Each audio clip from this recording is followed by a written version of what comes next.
The following piece of comedic fiction contains the use of vulgar language, rude humor, and a lack of concern for personal offense. If you have a problem with that, or are under the age of 18, then leave now. Viewer discretion is advised. Like and share to help the channel grow, and subscribe if you're new. Instead of a plain old hello, try shut your worthless gob, you blue-haired land whale. This is Sir Tox-a-Lot's guide to modern conversation. While the most common communication style is screeching like a wounded sow suffering from autism, we all know that that's the worst and most idiotic way to make a point.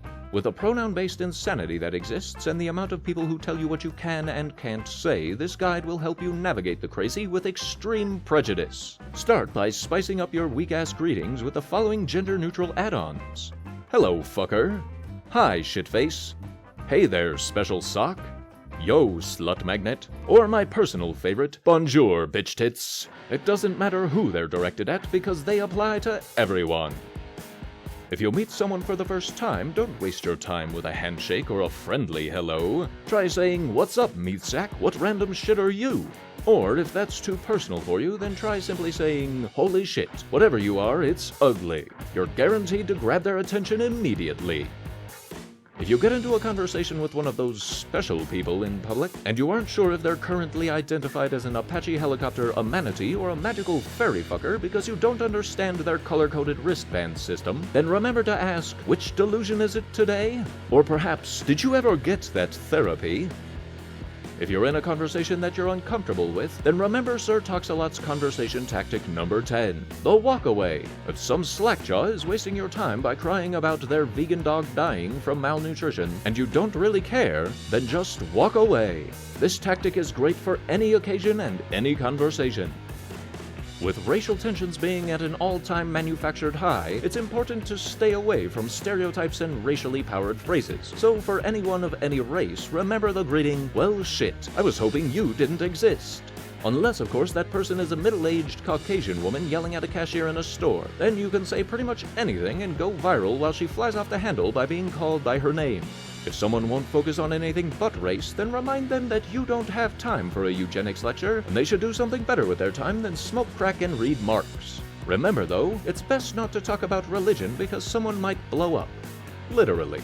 But if you have to talk religion, then try the following. When speaking to a Catholic, make sure to ask them how many Hail Marys it takes to be forgiven for the idol worship of Jesus on the cross. If it's a Muslim, make sure to tell them about the new pork rib barbecue down the street and introduce them to your gay bestie.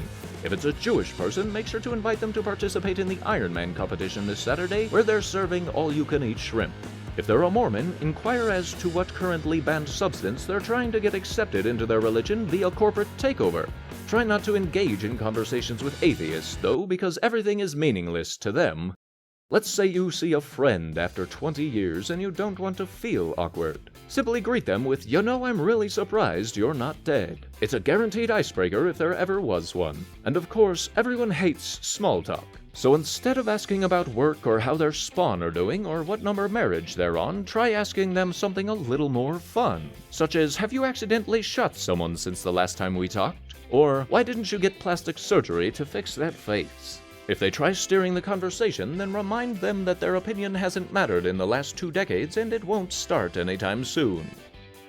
Politics are a common focus of conversation in the modern world, but especially in the only country that matters, the United States of America. Oh, say can you see? And there are plenty of fun, family-friendly ways to go about it. If they're a Democrat, say, what's up, Tijuana Donkey Show? How does it feel to have voted for being sodomized by the government? If they're a Republican, then say, please don't shoot me. It's not my fault your daughter does heroin and got an abortion because of her love for your Mexican gardeners. Maybe you should try doing something about a problem for once. If they're independent or libertarian or one of those other made-up things, then greet them with a high five in the face, because who doesn't love slapping the mentally handicapped?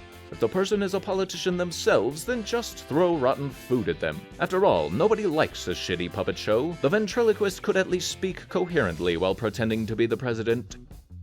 It's also important to remember the economic standing of whomever you're talking to. If they're an affluent, wealthy, and high-class citizen, then remember to greet them with, give me your wallet, bitch. Or perhaps, oh look, a snobby knob gobbler. If you're actually engaging with a snobby knobgobbler and you're not one of their servants, then make sure to ask them how many generations it's been since someone in their family had to work for anything. Or maybe ask them how much they spent on private security while defunding local precincts. If the person is a famous actor or actress, then stick to neutral topics, such as how many children they've molested, or how much fellatio it takes to get a Disney role, or maybe what type of rounds they prefer to shoot crew members with. If they try to lecture you about social correctness, remind them that as an actual human being, you've never cared about their opinion, and only value them as a dancing monkey.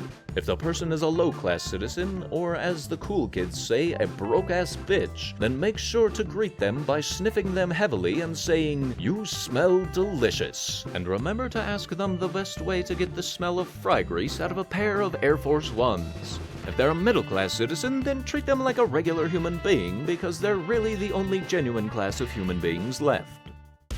Disability is also an important thing to watch out for, so consider the following. If the person is morbidly obese, then start at them with, "I tried to avoid you, but apparently you have your own gravity now."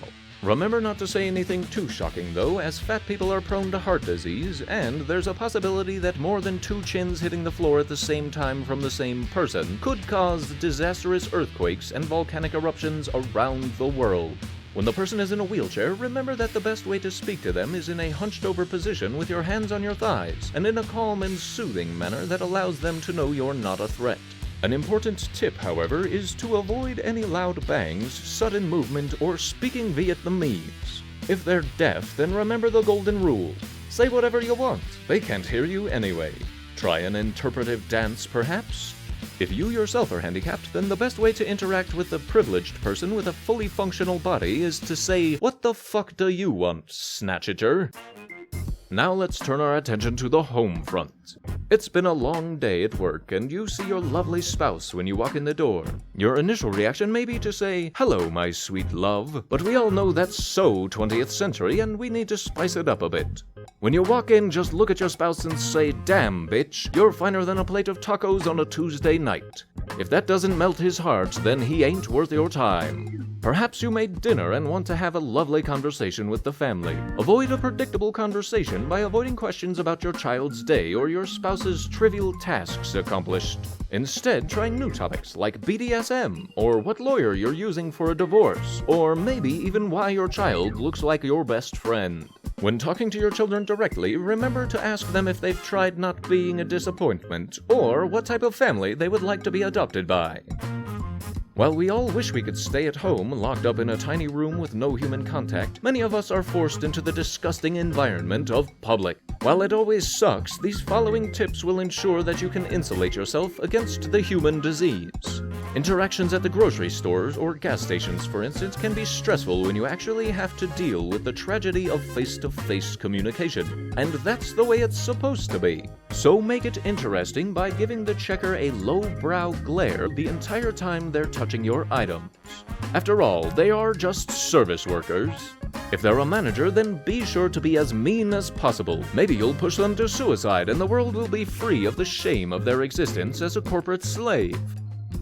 Conversations at work can be some of the most awkward conversations to have. It's important to remind those you work with that you don't want to hear them complain about the same shit every day, and for once you wish they had a more interesting problem. It is equally important you avoid telling them anything personal about your life. It's not their damned business if wearing a halter top makes you hard as granite, or that you recently made connections with Jeffrey Epstein's party planner. While you're applying for jobs so you don't lose your government welfare, remember to include "Y'all ain't seen gold level shit like this before" as the opening line in your CV. Any interview you get will be an interesting one. If someone says another person should be cancelled because of the jokes they make, then remember to stock up on head-sized plastic bags and duct tape. Because when it boils down to it, just joke about whatever you want. Humor is subjective, so don't let dick eaters get you down. Thank you for watching Sir Talks-A-Lot's Guide to Modern Conversation. Hit those like and subscribe buttons and tell everyone to study up on modern conversations with Sir Talks-A-Lot, because dirty minds think alike. Have a wonderful time.